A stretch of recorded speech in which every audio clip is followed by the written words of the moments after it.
नमस्कार, मैं हूं सचिन दुबे। प्रदेश के सबसे भरोसेमंद news channel India news Uttar Pradesh Uttarakhand में आप सभी का बहुत स्वागत है। आज उत्तर प्रदेश में स्पेशल में हम बात करेंगे सियासत से जुड़ी हुई खबर के बारे में, मजहब के जुड़े विवाद के बारे में और योगी सरकार की कार्यकुशलता के बारे में।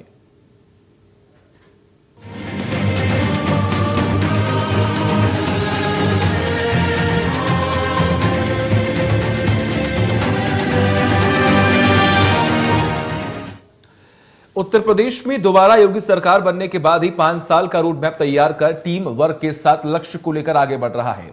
सरकार गठन के 1 महीने के भीतर ही सभी मंत्रियों और विभागों के प्रमुख अधिकारियों के साथ अगले 5 साल का रोड मैप तैयार कर लिया गया है। टीम उत्तर प्रदेश लोक कल्याण के संकल्प के साथ रणनीति बनाकर आगे बढ़ रही है। सुन। सीएम योगी ने मंत्रियों को दिया निर्देश। शनिवार और रविवार को फील्ड में रहे मंत्री, धरातल पर लोगों की समस्याओं को समझें और दें सुझाव। फीडबैक पर आगे की कार्य योजना होगी तय। उत्तर प्रदेश की योगी आदित्यनाथ सरकार ने अपने दूसरे कार्यकाल में बड़ा लक्ष्य तय कर लिया है। योगी आदित्यनाथ इस लक्ष्य को प्राप्त करने के लिए टीम वर्क के साथ आगे बढ़ेंगे। उत्तर प्रदेश में भाजपा सरकार अपने लोक कल्याण को रणनीति बनाकर आगे बढ़ रही है। मुख्यमंत्री योगी आदित्यनाथ ने अब फील्ड पर जाकर विकास कार्य की हकीकत जानने को अपनी वरीयता पर रखा है। सूबे की सरकार के सभी मंत्री हर शनिवार और रविवार को अपने अपने क्षेत्र या अपने प्रदेश में किसी भी जगह पर जाकर कार्य देखेंगे। इसके बाद सोमवार या मंगलवार को उनके फीडबैक पर आगे की कार्य योजना तय की जाएगी। सीएम योगी आदित्यनाथ ने अपने सभी मंत्रियों से कहा कि हमको अपने अपने विभागों के लक्ष्य को प्राप्त करने के लिए टीम वर्क के साथ हमें आगे बढ़ना है। मुख्यमंत्री योगी आदित्यनाथ ने मंत्रियों से कहा कि वो शनिवार और रविवार को फील्ड में रहें, धरातल पर लोगों की समस्याओं को समझें और सुझाव भी दें। उनके फीडबैक पर सोमवार या मंगलवार को आगे की कार्य योजना तय की जाएगी। उत्तर प्रदेश के मुख्यमंत्री योगी आदित्यनाथ ने फील्ड पर जाकर कार्यों की हकीकत जानना अपनी वरीयता पे रखा है। उन्होंने अपने सभी मंत्रियों को निर्देश दिया है कि सभी मंत्री शनिवार और रविवार को अपने कार्यों की समीक्षा करें, फील्ड पे रहें, क्षेत्रों में जाएं, उत्तर प्रदेश के कोने में जाकर जो विकास कार्य हो रहे हैं उनकी हकीकत जानने की कोशिश करें और उसके बाद सोमवार और मंगलवार को उसकी समीक्षा करें और कैसे उस कार्य को आगे बढ़ाना है इसको लेकर रणनीति तय की जाएगी। साथ ही उन्होंने ये कहा है कि जो सभी मंत्री हैं वो कहीं ना कहीं धरातल पर लोगों की समस्याओं को सुने, उनको सुझाव दें ताकि कार्य योजना आगे की तैयार की जाए। साथ ही उन्होंने ये भी कहा कि सभी मंत्री टीम वर्क के साथ आगे बढ़ने की रणनीति बनाएं ताकि जो विभागों का लक्ष्य है उसे हासिल किया जा सके। मुख्यमंत्री योगी आदित्यनाथ ने प्रदेश में सरकार गठन के 1 माह के भीतर सभी मंत्रियों और विभागों के प्रमुख अधिकारियों के साथ 5 वर्ष का रोड मैप तैयार कर लिया है। उनकी टीम यूपी लोक कल्याण के संकल्प के साथ रणनीति बनाकर आगे बढ़ रही है। सीएम योगी आदित्यनाथ ने 25 मार्च को शपथ ग्रहण के बाद सभी विभागों से 100 दिन, 6 माह, 2 वर्ष और 5 वर्ष की कार्य योजना मांगा था। इसके बाद सभी विभागों को 10 सेक्टरों में बांटा गया और 13 से 21 अप्रैल के बीच सुबह और शाम अलग अलग सेक्टरों का प्रेजेंटेशन हुआ। सभी प्रेजेंटेशन के बीते 5 वर्ष के कार्य और अगले 5 वर्ष की तैयारियों का रखा गया। प्रेजेंटेशन के बाद मंत्रियों के सुझावों को भी लिया गया और उस पर अमल करने के लिए सीएम योगी आदित्यनाथ ने निर्देश भी दिए। प्रेजेंटेशन के बाद सीएम के निर्देश, अपराध और भ्रष्टाचार पर अधिकारी करें कार्रवाई, माफियागिरी पर कठोर कार्रवाई करने के निर्देश दिए। सभी मंत्रियों को हो जानकारी कि 5 साल पहले प्रदेश की क्या हालत थी। देश में उत्तर प्रदेश को नंबर 1 बनाने पर काम करना होगा। अधिकारियों को शासन की सभी योजनाओं के बारे में जानकारी होनी चाहिए।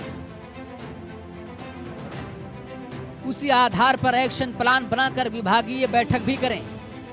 दोबारा सत्ता हासिल करने के बाद योगी का मिशन साफ है कि प्रदेश को विकास, कानून, शिक्षा, रोजगार और तकनीक के रास्ते पर ले जाना है।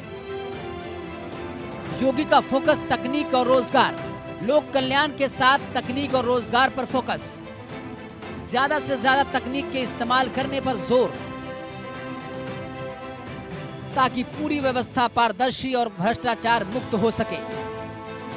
योगी ने प्रत्यक्ष और अप्रत्यक्ष रूप से अधिक लोगों को रोजगार दिलाने के लिए शिक्षा व्यवस्था में सुधार से लेकर विभागों को भी इस दिशा में कदम उठाने के निर्देश दिए हैं।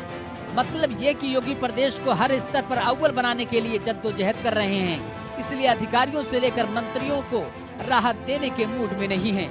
Bureau report, India news, Uttar Pradesh, Uttarakhand. तो उत्तर प्रदेश में कानून व्यवस्था के चुस्त रखने और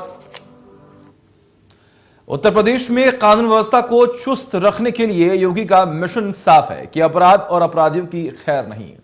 माफियाओं और अपराधियों के खिलाफ सख्त कार्रवाई के साथ उत्तर प्रदेश का फोकस महिला अपराधों पर शिकंजा कसने पर भी पूरा फोकस है।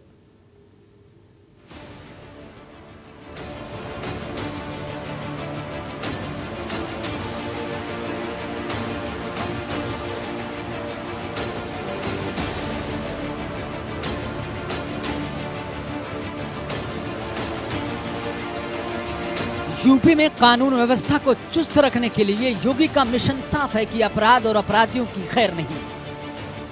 माफियाओं और अपराधियों के खिलाफ सख्त कार्रवाई करने के साथ योगी का फोकस महिला अपराधों पर शिकंजा कसने पर भी होगा। संदेह महिला अपराध में 2017 के पहले की अगर हम बात करें तब से और आज में बहुत सुधार हुआ है। इसका सबसे बड़ा कारण है कि हमने महिला अपराध के खिलाफ कठोरता से कार्रवाई की है और जो लोग भी इसके दोषी पाए गए हैं उनको तय वक्त में सजा दिलाने का काम किया है और उनको जेल भेजने का काम। पुलिस बल को और सशक्त और सक्षम बनाने का लक्ष्य तय करने के लिए योगी सरकार ने अब लोगों को जल्द इंसाफ दिलाने पर ध्यान केंद्रित किया है। इसी कड़ी में गृह विभाग ने पिछले वर्षों में महिला अपराध के मामले में हुई कार्रवाई को आधार बनाते हुए प्रभावी पैरवी की कार्य योजना तैयार की है। प्रभावी पैरवी की कार्य योजना तैयार। 5 साल में निपटेंगे उम्र कैद के 2500 मामले। 5 साल की कार्य योजना में लक्ष्य निर्धारित किया गया। 40 आरोपितों को सजाए मौत दिलाने का लक्ष्य। 2500 आरोपितों को उम्र कैद की सजा दिलाई जाएगी। गृह विभाग ने मुख्यमंत्री योगी आदित्यनाथ के समक्ष दिए गए प्रस्तुतिकरण में 6 माह की कार्य योजना में सजाए मौत वाले अपराधों में 6 अभियुक्तों और उम्र कैद की सजा वाले 300 अभियुक्तों को 6 माह के भीतर जेल भेजवाने का लक्ष्य तय किया है। ऐसे मामले में पैरवी तेज की जाएगी। ऐसे ही पॉक्सो एक्ट के 10 प्रकरणों में विचारण तेज होगा और आरोपितों को 1 माह के भीतर सजा दिलाई जाएगी। 2 वर्ष और 5 वर्ष की सजा वाले मामलों में भी समय सीमा निर्धारित की गई है। साथ ही ई प्रोसिक्यूशन पोर्टल में भी उत्तर प्रदेश अव्वल नंबर पर है। ई प्रोसिक्यूशन पोर्टल में यूपी नंबर 1। ई प्रोसिक्यूशन पोर्टल पर सूचनाएं दर्ज करने में यूपी अव्वल। पोर्टल पर सूचनाएं दर्ज करने में उत्तर प्रदेश दूसरे साल भी सबसे आगे। यूपी ने पोर्टल पर 77 लाख से अधिक सूचनाएं दर्ज की हैं। 20 लाख सूचनाएं दर्ज कर मध्य प्रदेश दूसरे स्थान पर है। 4.4 लाख सूचनाएं दर्ज कर गुजरात तीसरे स्थान पर है। थानों को ऑनलाइन विधिक राय देने के मामले में भी सबसे आगे है उत्तर प्रदेश। योगी आदित्यनाथ महिलाओं के साथ हो रहे अपराध पे गंभीर है। सरकार की कोशिश है कि जो अपराधी है, जो महिलाओं के साथ अपराध कर रहे हैं, वो कहीं से किसी भी कीमत पर बच न जाए। वही सरकार की एक प्लानिंग थी मिशन शक्ति, जिसमें अपराधी को सजा होती थी। चाहे सरकार की, मैंने पहले ही बताया कि मंशा होती थी कि कोई अपराधी अगर अपराध कर देता है तो वो उसकी सजा होनी चाहिए।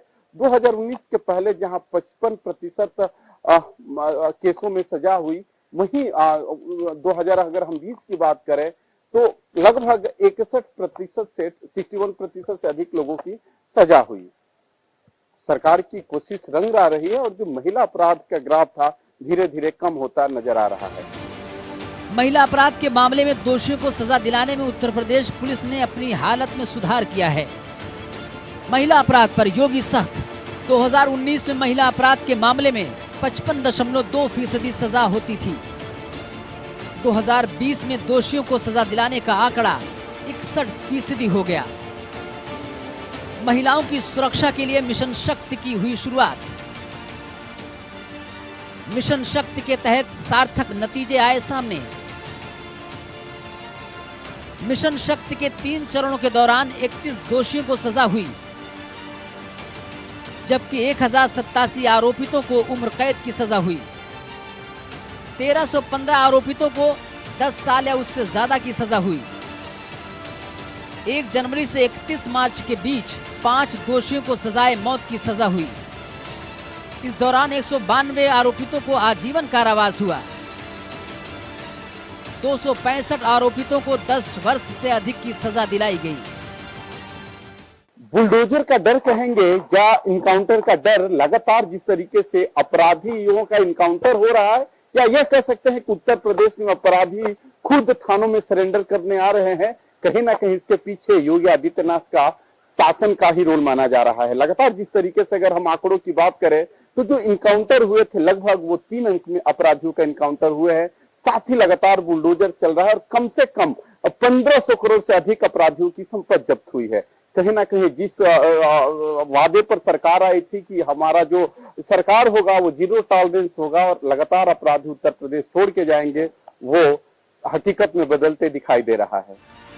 मतलब साफ है कि योगी के राज में महिला की सुरक्षा, कानून व्यवस्था, अपराध पर शिकंजा, शोहदों, बदमाशों की योगी सरकार में अब खैर नहीं। फिर चाहे बुलडोजर चलाना पड़े या कानून का सहारा लेकर सजा दिलानी पड़े। मतलब यह है कि सूबे में अमन और अमान कायम रहे और प्रदेश विकास के रास्ते पर आगे बढ़ सके। लखनऊ से रजनीश पांडे, इंडिया न्यूज, उत्तर प्रदेश, उत्तराखंड।